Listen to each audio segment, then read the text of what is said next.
Well, what's the scale of the problem? How many people are at risk? And this is taken from the publications mentioned last week. Well, the good news is there are 23.8 million properties not susceptible to flooding, so that might be a comfort for some. However, there are 2.4 million properties at risk of flooding from rivers and sea. Preliminary assessment, and it is preliminary, I have to say, of surface water flood risk suggests that 3.8 million properties are susceptible to surface water flooding alone. So in all, 5.2 million properties in England, 1 in 6, as Anne mentioned, are at risk for flooding.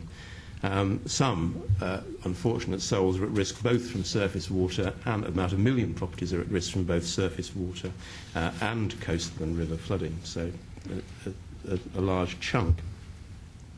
So that deals with the numbers, so there's quite a lot of work still to be done, in spite of the fact that the level of the investment in flood defences has meant that by the end of this CSR period we'll have added another 145,000 houses to the better protection list. So there is a lot of progress being made, but still the scale of the risk is high, and it will continue to get higher with climate change, which I'll mention in a minute.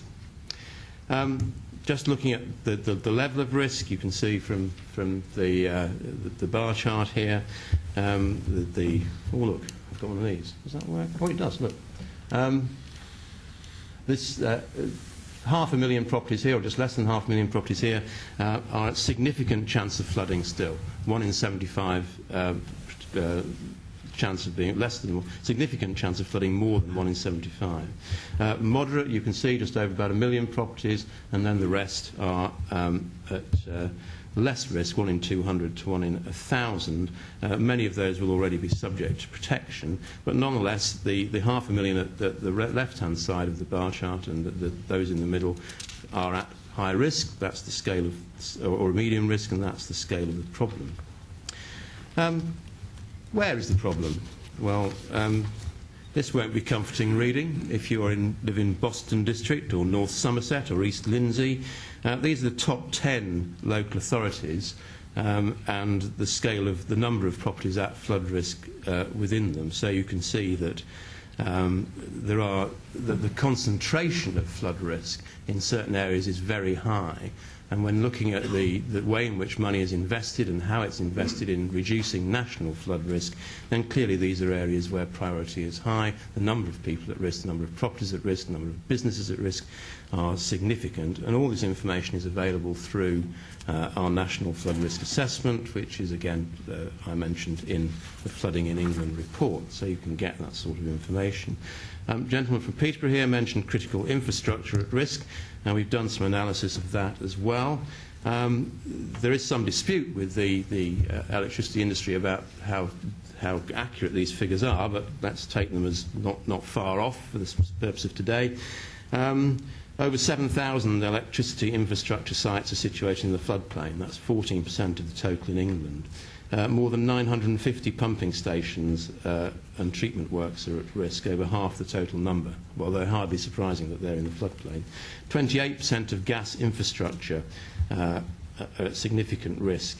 10% of communications centres, that's communications stations, relays, telephones, exchanges, etc., are at risk.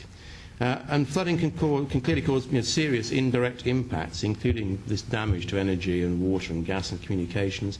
But we also need to look at the other services that are at risk as well, because in times of emergency, you're going to rely on police, fire and ambulance stations, surgeries and health centres, communication stations and hospitals. And you can see from this graph here the number of, the extent to which these other services are also at risk, let alone very vulnerable campsite and caravan parks, and schools and nurseries, community facilities, etc. So it isn't just the scale of the risk and the area at risk, but exactly who is at risk and the role that they might play in an emergency. And you can imagine the furore had the Walham electricity station not been saved in 2007, with 500,000 people would have been without electricity. So resistance and resilience within our infrastructure must be a key thing for the future, we're looking at how we can ensure that we as a community, we as a country, are resistant and resilient to flood risk.